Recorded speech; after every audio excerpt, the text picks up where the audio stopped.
बूंदी रायता आपण मैंने निश्चय खाई किंतु थरे एमती तड़का देकी बूंदी रायता को बनातु बहुत ही फ्लेवरफुल रहा खाइबा को बहुत ही बढ़िया लगे। नमस्कार दर्शक बंधु, इप्सिता किचन में आपण समस्त को अनेक अनेक स्वागत। आज मु आपण मानक सह शेयर करबी बिना प्याज रसुण रे बूंदी रायता आपण माने जे कोनोसी उपास व्रत रे एटा को बनै की खाई परिबे। गरम भात सहित खाइबा पई ता बहुत ही बढ़िया लागिबो। जदि आज रो वीडियोटी आपण मानक पसंद लागिबो प्लीज लाइक शेयर करि नेबे। जदि ए पर्यंत मो चैनल को सब्सक्राइब करि नांदी प्लीज सब्सक्राइब करि नेबे। तेबे चलंतु आज रो रेसिपी को स्टार्ट करिबा। बूंदी रायता को बनेबा पई मु एठी 200 ग्राम रो दही नेची।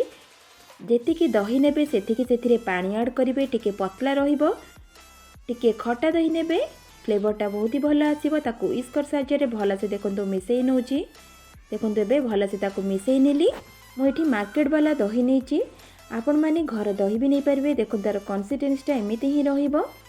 एठी 1 कप रो बूंदी नेची। मार्केट रे जो बूंदी मिले मु सेई बूंदी नेची। आपण माने घरे बूंदी छाणी के मध्य नै परिबे।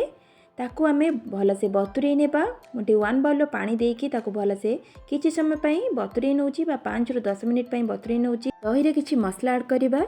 मु जीरा को भाजी की रखिथिले गुंड करके सेथिर 1 स्पून जीरा गुंड देइची। Half spoon red chili powder, स्वाद अनुसार लूण को ऐड करबा। 1 टेबल स्पून बीट लूण को ऐड करबा। भल फ्लेवर आसिया पई ताकू भल से गोळै नेबा। जदि आपण पिला मानक पई एटा बनौथिबे रेड चिली पाउडर को स्किप करिकी गोलमरीच गुंड भी से दे पारे। देखो ता भितर बूंदी आमर भल से बतुरी जाइए।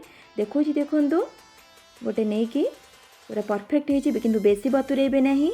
ताकू चा छणा साहाय्य स्टेनर साहाय्य भल से छाणी नेबा। देखो एमती प्रोसेस रे मु सबू चा छणा छाणी नेली। तापर आमे ताकू दही रे दे दबा। दही रे दे सारिकी ताकू टिके भल से मिसई नबा चामच साहाय्य।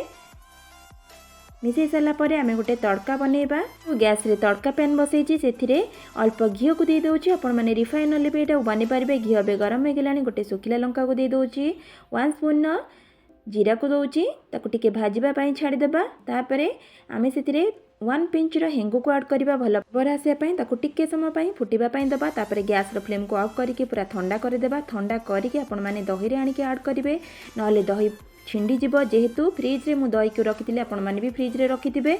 ठंडा और गरम मिसिले दहीटा छिंडी जीवार बहुत चांस थाए। तापरे धनिया पत्र को ऐड करबा। भल से ताको मिसई दबा। एठी देखंतु हमर बूंदी रायता रेडी हो गला। एमती तड़का देकी बनांतु बहुत टेस्टी लागिबो। बनै साला परे आपण मानक अनुभव मो सह शेयर करिवे। टिके गार्निशिंग करि नउची। टिके काश्मीरी रेड चिली पाउडर को ऊपर छिंची नेली। अल्प बूंदी को रखिथिली ता ऊपर दे दोची। देखंतु निश्चय आपण माने बनेबे बहुत ही बढ़िया लागिबो खाइबा पई। ताला आज पई रहूची। नमस्कार, जय जगन्नाथ।